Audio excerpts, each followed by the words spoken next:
रामायणातील जटायूचा एक मोठा भाऊ सुद्धा होता.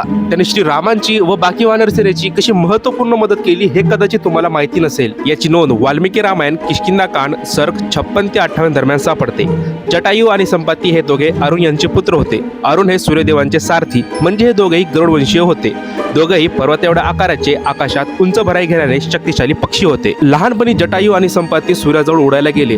जटायू जसे सूर्याजवळ पोहोचले तसे ते सूर्यदेवाच्या तेजामुळे जळून मृत पावले असते. पण त्याच दरम्यान संपाती हे त्यांच्याजवळ आले आणि जटायूला आपल्या पंखाने झाकलं. यामध्ये संपाती यांचे दोन्ही पंख जळाले आणि ते खाली पडले. त्यानंतर ते कधीच उडू शकले नाही आणि अपंगावस्थेमुळे ते एका समुद्रकिनारी राहू लागले. जेव्हा वानर सेना माता सीतेचा शोध घेत घेत एका समुद्रकिनारी आली तेव्हा त्यांना खात्री नव्हती की समुद्र ओलांडावा की नाही किंवा माता सीता ह्या समुद्रापलीकडे आहे की नाही ही त्यांना पूर्णपणे खात्री नव्हती.